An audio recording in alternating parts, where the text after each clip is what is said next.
बिस्मिल्लाहिर्रहमानिर्रहीम। अस्सलाम वालेकुम नाज़रीन, आप देख रहे हैं Shahzeb TV. Asif Ali well played. Asif Ali ने आखिरी ओवर में 4 छक्के लगाकर पाकिस्तान की जीत में अहम किरदार अदा किया।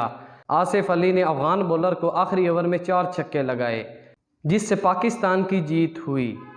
आसिफ अली जो कि हार्ड हिटर बैट्समैन हैं और पिछले मैच में भी उन्होंने पाकिस्तान को मैच जितवाया था और इस मैच में भी उन्होंने धुआंधार बैटिंग करते हुए आखिरी ओवर में 4 छक्के लगाए और पाकिस्तान को ये मैच अफ़गानिस्तान के ख़िलाफ़ जितवाया, जो कि आसिफ अली को एक क्रेडिट जाना चाहिए क्योंकि उन्होंने पाकिस्तान को ये मैच जितवाया।